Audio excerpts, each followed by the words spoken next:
came unexpectedly. In 1222, a priestly ordination was taking place in Forlì, attended by both Dominican and Franciscan friars. When it came time for the sermon, it was discovered that no one was prepared to speak. The superior, in a moment of urgency, addressed the present Franciscans and, almost as a last resort, asked Anthony to say a few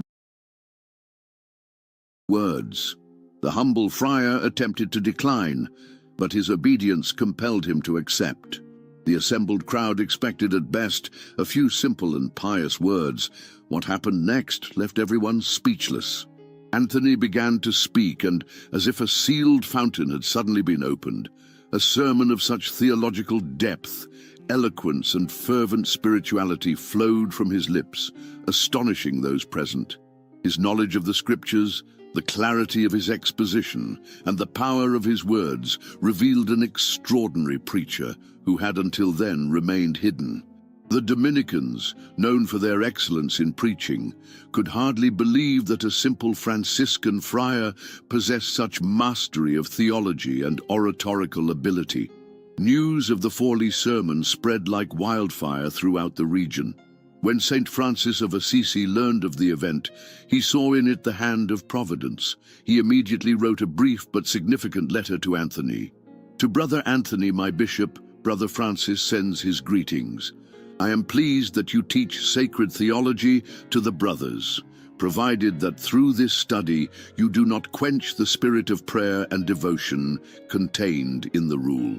This letter not only authorized Anthony to teach theology, but also made him the first theology teacher of the Franciscan order.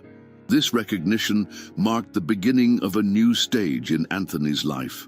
From being a virtually unknown friar, he became one of the most sought-after preachers of his time. His fame quickly spread throughout Italy and beyond its borders. Crowds began to follow him, eager to hear his sermons, and soon miracles multiplied around his preaching. The gift he had hidden out of humility now became a powerful instrument for the conversion of sinners to Catholic faith against the heresies that threatened the Church at that time. Chapter 4. The Miracle of the Fish.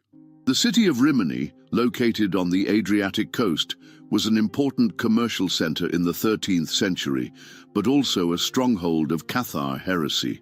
When Anthony arrived in 1223, he encountered a population hostile to the teachings of the Catholic Church.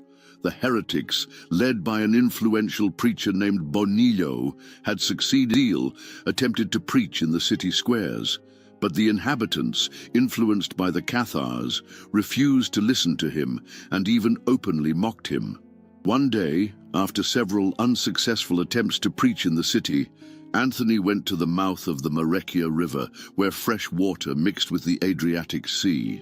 Frustrated but not defeated, the saint raised his voice, not toward the people of Rimini, but toward the sea. "Since the heretics refused to listen to the word of God, come fish to hear it."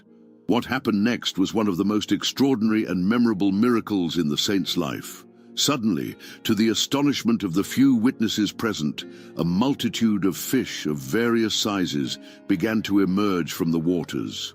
They approached the shore where Anthony stood, and as if forming an attentive congregation, arranged their heads out of the water in order